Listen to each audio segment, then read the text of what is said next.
Hello and जय Hind guys, स्वागत है आपका आपके अपने यूट्यूब चैनल ज्ञानदेह होस्ट में। और इस वीडियो में मैं आपको बताने वाला हूं इंडियन एयरफोर्स यानी कि भारतीय वायुसेना अग्निवीर इनटेक 01 2023 शॉर्ट नोटिफिकेशन के बारे में, जो कि अनाउंस हो चुका है इंडियन एयरफोर्स के द्वारा। और मैं आपको इस वीडियो के अंदर इसके एलिजिबिलिटी क्राइटेरिया के बारे में संपूर्ण जानकारी देने वाला हूं। बस आपको वेट ये करना है कि कब आपके फॉर्म शुरू होंगे, और उसकी भी जानकारी आपको दी जाएगी, क्योंकि यहाँ पर आपको बता दिया गया कि कब आपके फॉर्म आएंगे। तो चलिए दोस्तों, बात करते हैं इसके बारे में डिटेल में। तो यहाँ पर अभी जो वीडियो में देख पा रहे हो, ये हमारी ऑफिशियल वेबसाइट jobsgyan.in है। इसका लिंक वीडियो के डिस्क्रिप्शन में दिया है। जैसे आप इस लिंक को ओपन करेंगे तो आपके सामने ये जानकारी आ जाएगी। सबसे पहले तो आप यहाँ पर इसकी इंपोर्टेंट डेट्स के बारे में जान लीजिए। तो जो शॉर्ट नोटिस आया है उसके अकॉर्डिंग जो आपके फॉर्म शुरू होंगे इनटेक 01 2023 के, वो आपके इसी साल नवंबर 2022 में फर्स्ट वीक में हो जाएंगे। अब फर्स्ट वीक 7 नवंबर 2022 तक रहेगा, तो 1 नवंबर में भी आ सकते हैं, 2 में भी, 3 में भी, और लास्ट डेट आने की 7 नवंबर रहेगी। और ऐसा जो इंडियन एयरफोर्स है इसकी ऑफिशियल वेबसाइट पर दिया गया, जैसे कि आप यहां पर देख सकते हैं। Registration for star 01/2023 for Agniveer Vayu intake 01 2023 will open in first week of November 2022। Male and female candidate and online examination will be conducted in mid January 2023, यानी कि जनवरी के बीच में 15-16 जनवरी या 20 जनवरी के आसपास जो आपका एग्जाम है वो हो जाएगा।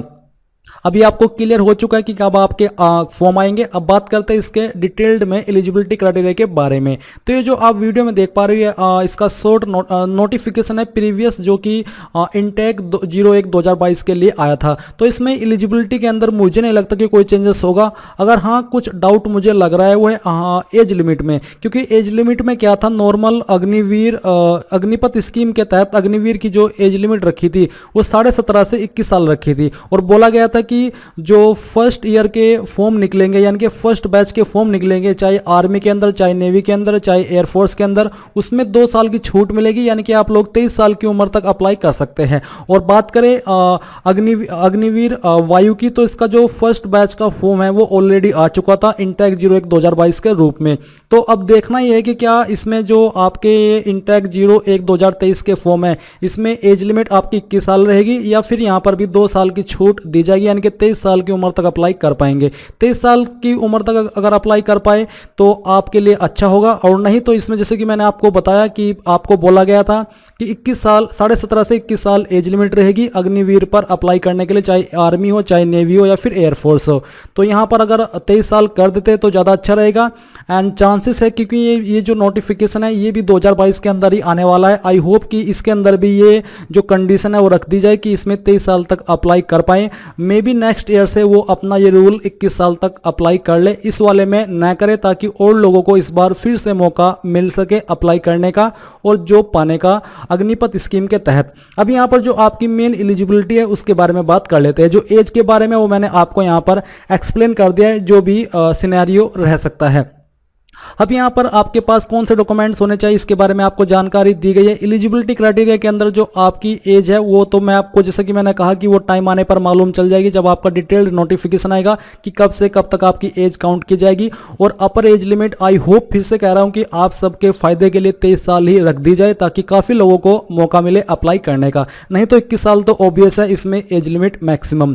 अब आती है एजुकेशनल क्वालिफिकेशन। तो इसमें आपको साइंस सब्जेक्ट का और अदर देन साइंस सब्जेक्ट का 2 विकल्प है। अगर आपने पहले अप्लाई किया था तो आपको इस फॉर्मेट के बारे में पता होगा, जहां पर साइंस सब्जेक्ट में कहा जाता है कि कैंडिडेट शुड हैव पास्ड, यानी कि 12वीं आपने पास की या फिर उसके बराबर की कोई अन्य योग्यता मैथमेटिक्स, फिजिक्स एंड इंग्लिश के साथ में, किसी भी बोर्ड के साथ, with minimum 50% marks in aggregate, यानी कि टोटल मिलाकर के आपके मैथ, फिजिक्स एंड इंग्लिश के अंदर 50 होने चाहिए टोटल मिलाकर के, और अलग से इंग्लिश के अंदर भी आपके 50% होने चाहिए। मैं आपको थोड़ा सा क्लियर कर दूं कि अगर आपके मैथमेटिक्स के अंदर 45 हो गए और फिजिक्स के अंदर 55 हो गए तो आप तब भी इसमें अप्लाई कर सकते हैं, यानी कि एलिजिबल है। बट जो इंग्लिश है उसमें आपके टोटल मिलाकर के 50% तो होने ही चाहिए, और इंग्लिश के अंदर भी आपके 50% से कम नंबर नहीं रहने चाहिए। यह है आपके पास पहला विकल्प अप्लाई करने के लिए साइंस सब्जेक्ट की पोस्ट पर। और दूसरा दूसरा विकल्प ये है कि आपने 3 ईयर का डिप्लोमा किया हो इंजीनियरिंग में, जिनमें कि आपके पास इनमें से कोई भी डिसिप्लिन रहना चाहिए जो कि यहाँ पर मेंशन किए गए हैं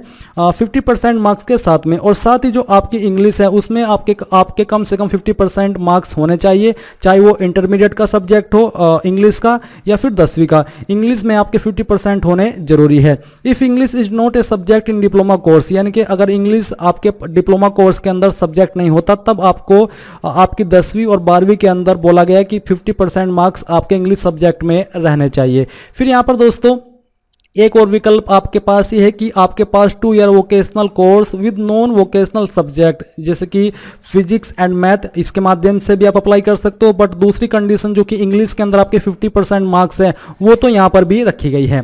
तो ये हुई आपके साइंस सब्जेक्ट पर अप्लाई करने का जो क्वालिफिकेशन है वो। फिर है अदर देन साइंस सब्जेक्ट। तो अगर आप अदर देन साइंस सब्जेक्ट पर अप्लाई करेंगे तो इसमें 12वीं पास की योग्यता मांगी है, जो कि आपने चाहे किसी भी सब्जेक्ट से की है, बट यहाँ पर बोला है कि with minimum 50% marks in aggregate, यानी कि जो आपकी 12वीं है उसमें टोटल मिलाकर के आपके 50% होने चाहिए सभी सब्जेक्ट को मिलाकर के। सब्जेक्ट की कंडीशन नहीं है कि कोई सब्जेक्ट ये रहना चाहिए या फिर वो रहना चाहिए, बट जो इंग्लिश है ये तो रहना ही चाहिए और इसमें आपके 50% मार्क्स भी होने चाहिए। या फिर दूसरा विकल्प आपके सामने है कि आपके पास 2 ईयर का वोकेशनल कोर्स हो और यहाँ पर भी एक कंडीशन लागू होती है कि इंग्लिश में आपके 50% मार्क्स होने जरूरी है और आपके टोटल मार्क्स भी आपके इस कोर्स में 50% होने जरूरी है। तो ये आपने यहाँ पर जाना। इसके बाद मेडिकल स्टैंडर्ड के बारे में अगर बात करें तो यहाँ पर जो हाइट है आपकी वो कम से कम 152.5 सेंटीमीटर होनी चाहिए। चेस्ट के अंदर 5 सेंटीमीटर का फुलाव जरूरी है। क्वालिफिकेशन के बारे में जान लिया आपने, आपकी हाइट के बारे में जान लिया।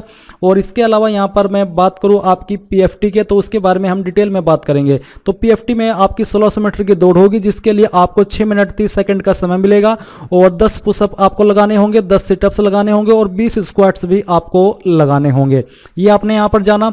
इसके साथ यहाँ पर जो आपका एग्जाम पैटर्न है और जो सिलेबस है इसके बारे में मैंने जब इनटेक जो 01/2022 का नोटिफिकेशन आया था तब ये वीडियो बनाई थी, क्योंकि एग्जाम पैटर्न और सिलेबस के अंदर कोई चेंजेस नहीं होगा, यही आपका फॉलो किया जाएगा। तो आप इस वीडियो को वॉच करके एग्जाम पैटर्न, सिलेक्शन प्रोसेस इसके बारे में पूरी जानकारी ले सकते हैं। तो गाइज यहाँ पर आपको जानकारी आई होप समझ में आ रही होगी। अब यहाँ पर दोस्तों जो आपकी एप्लीकेशन फीस है वो क्या रहेगी वो भी आप जान लीजिए। फॉर ऑल कैंडिडेट्स, यानी कि सभी कैटेगरी कैंडिडेट को अप्लाई करने के लिए 250 रुपये एप्लीकेशन फीस पे करनी है, यानी कि किसी भी कैटेगरी कैंडिडेट के लिए कोई छूट फीस के अंदर नहीं मिलेगी। टोटल वैकेंसी यहाँ पर अभी जो एक्सपेक्टेड है वो 3500 होने वाली है। तो आई होप आपको पूरी जानकारी मिल गई है। अगर आपका कोई सवाल, कोई डाउट है किसी भी जानकारी को लेकर के तो आप कमेंट के माध्यम से पूछ लीजिएगा। मैं कोशिश करूंगा कि आपके सवाल का जवाब जितना जल्दी हो सके एंड आपको उसके बारे में जानकारी दी जा सके। जानकारी पसंद आई है और अगर आपने वीडियो को अभी तक लाइक नहीं किया तो फटाफट से लाइक कर दीजिए एंड चैनल को सब्सक्राइब करके भी बेल आइकन को ऑन कर लीजिए।